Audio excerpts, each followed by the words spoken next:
Well, Grigor, back here at the Monte-Carlo Rolex Masters, a really special event. Yeah. What makes it so exciting for you? Well, this is the first, pretty much the first master on the clay. So it's a different location. Obviously, we enjoy the view. It's great, and I'm also feeling good to be home. You know, it's nice to be home, and I finished Miami pretty early, so I was able to just come out of here, take some time for myself, and just prepare at home on those courts that I'm going to be playing on soon. And playing on the dirt, it's so iconic, isn't it? What makes it so exciting for you back on the clay? Yeah. I think a lot. I mean, a lot can happen in such a short amount of time. I think it's one of those special surfaces that I would say it not only favors the players that can move well, but I like to say anything can happen on that surface. So to me, it's always been interesting to play on that surface, to grind, and in the same time, I grew up on it. So. Yeah, let's just start and hope for a good run. Now you've got a really busy schedule for the clay as well. I think playing Barcelona as well as Rome, as Madrid, obviously French Open. Is clay success something you're really targeting this year? I don't want to say targeting, but for sure I want to do better than the previous years. That's I mean, I think that's a fair goal to say.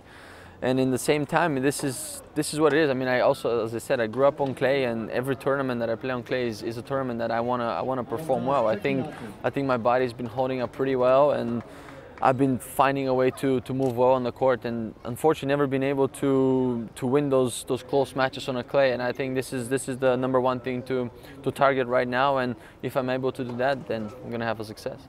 And what's the biggest adjustment you have to make coming back onto the clay? I think the first days are very important. First days are very important to get the movement going on the clay, and just to start just kind of an injury prevention exercise, because I think it's very important on the clay. There's certain sleds on the court, and you just got to be ready to stretch up a little bit more and make sure that, let's say, all the glutes and everything is in a strong position. So just that. I mean, everything else is, I think, always is pretty similar. And yeah, your game plan needs to be a little bit different as well. But other than that, yeah, you still have to hit the ball. So. And maybe like a positive and a negative. Maybe like the best thing about playing on clay, and maybe the worst thing. Yeah. I don't know. The best. I'd say the best is I love sliding all over the court. So I think that I love that a lot. And the most negative thing can be, I don't know, you get your shoes dirty, I guess. I don't know.